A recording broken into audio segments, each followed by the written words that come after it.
प्रदेश के मुख्यमंत्री योगी आदित्यनाथ अपने कैबिनेट मंत्रियों के साथ प्रयागराज में चल रहे महाकुंभ के दौरान त्रिवेणी संगम में पवित्र डुबकी लगाने के लिए एक विशेष नाव पर सवार हुए, जिसके बाद सीएम योगी के साथ उप मुख्यमंत्री केशव प्रसाद मौर्य, ब्रजेश पाठक और अन्य कैबिनेट मंत्रियों ने प्रयागराज में चल रहे महाकुंभ के दौरान त्रिवेणी संगम में पवित्र डुबकी लगाई। केंद्रीय गृह मंत्री अमित शाह पर आपत्तिजनक टिप्पणी करने के मामले में कांग्रेस नेता राहुल गांधी के खिलाफ दायर मानहानि केस में बुधवार सुनवाई टल गई। वकीलों के कार्य बहिष्कार से परिवादी भाजपा नेता से जिरह नहीं हो पाई। एमपी एमएलए की विशेष कोर्ट के मजिस्ट्रेट शुभम वर्मा ने परिवादी से शेष जिरह के लिए 30 जनवरी की तिथि तय कर दी है। सपा मुखिया अखिलेश यादव ने दावा किया कि कुंभ में कैबिनेट मीटिंग कर बीजेपी राजनीतिक संदेश देना चाहती है। उन्होंने कहा, कुंभ और प्रयागराज राजनीतिक कार्यक्रमों और फैसलों की जगह नहीं है। कुंभ में कैबिनेट बुलाकर वे राजनीतिक संदेश देना चाहते हैं। पूर्व सपा नेता जनेश्वर मिश्र की जयंती पर बोले अखिलेश यादव ने कहा कि हम उनके दिखाए रास्ते पर चलकर उन्हें श्रद्धांजलि देना चाहते हैं। ओम प्रकाश राजभर ने महाकुंभ की 55 बीघा जमीन पर वक्फ के दावे को लेकर निशाना साधा। उन्होंने कहा कि अगर वक्फ ये कह रहा है कि ये जमीन उनकी है तो उन्हें कागज दिखाने चाहिए। उसके साथ ही राजभर ने कहा कि अगर वक्फ ये दावा कर रहा है कि ये उनकी संपत्ति है तो उन्हें वो इसके कागज दिखाने चाहिए।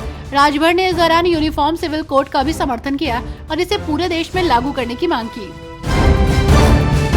वाराणसी नगर निगम बॉन्ड जारी करेगा। योगी कैबिनेट में वाराणसी के साथ ही प्रयागराज और आगरा नगर निगम के बॉन्ड को मंजूरी मिल गई है। प्रयागराज में कैबिनेट बैठक के दौरान सीएम योगी आदित्यनाथ ने कहा कि वाराणसी में प्रधानमंत्री की प्रेरणा से काशी विश्वनाथ धाम बनने के बाद काशी वैश्विक पटल पर छा रहा है। ऐसे में यहाँ नगर निगम बॉन्ड जारी करेगा। कांग्रेस के नेता सुरेंद्र राजपूत ने कहा कि चाहे ओवैसी हो, धामी हो या बीजेपी के मोदी जी, सभी एक सिक्के के दो पहलू हैं। दोनों लोग एक हिंदू का नेता बनना चाहते हैं और एक मुसलमान का नेता बनना चाहता है। देश के बेरोजगार लोग देश और देश की जनता के नेता नहीं बनना चाहते। कोई भी देश और देश की जनता और मजदूरों का नेता नहीं बनना चाहता। उन्होंने कहा कि ओवैसी जी और धामी जी यूसीसी राष्ट्र के विषय हैं।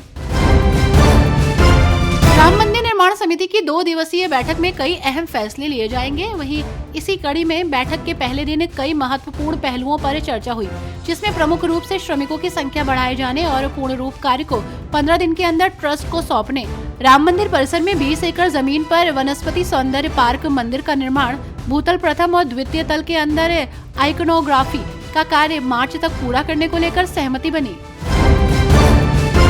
प्रदेश में इन दिनों बिजली व्यवस्था को बेहतर बनाने की कवायद चल रही है। ऐसे में वाराणसी की बिजली व्यवस्था में सुधार के लिए 1110 करोड़ की आधुनिकीकरण परियोजना शुरू होने जा रही है। इस परियोजना के तहत जिले में 15 नए विद्युत उपकेंद्र स्थापित किए जाएंगे। 29 बिजली घरों की क्षमता बढ़ाई जाएगी और 8 उपकेंद्रों पर अतिरिक्त पावर ट्रांसफार्मर लगाए जाएंगे। महाकुंभ में त्रिवेदी संकुल में आज योगी सरकार के मंत्रिमंडल की बैठक हुई। वहीं इसी बीच महाकुंभ पर सपा मुखिया अखिलेश यादव के बयान पर डिप्टी सीएम केशव प्रसाद मौर्य ने कहा, अखिलेश यादव मानसिक रोग से ग्रसित हैं, उनका जल्द इलाज होना चाहिए। मैं मां गंगा से प्रार्थना करता हूं कि उन्हें आशीर्वाद दें ताकि वे इस तरह की मानसिकता से मुक्त हो जाएं। Uttar Pradesh metro rail corporation Agra metro की औसत गति को बढ़ाने की तैयारी में है। मेट्रो की अभी 45 किलोमीटर प्रति घंटा औसत गति है, जिसे बढ़ाकर 60 किलोमीटर किया जाएगा। आपको बता दें कि मेट्रो की अधिकतम गति 90 किलोमीटर प्रति घंटा है। शुरुआत में इसे 80 किलोमीटर पर चलाया गया। 5 माह में मेट्रो की औसत गति 45 किलोमीटर प्रति घंटा है। इसे 60 किलोमीटर प्रति घंटा करने की तैयारी चल रही है।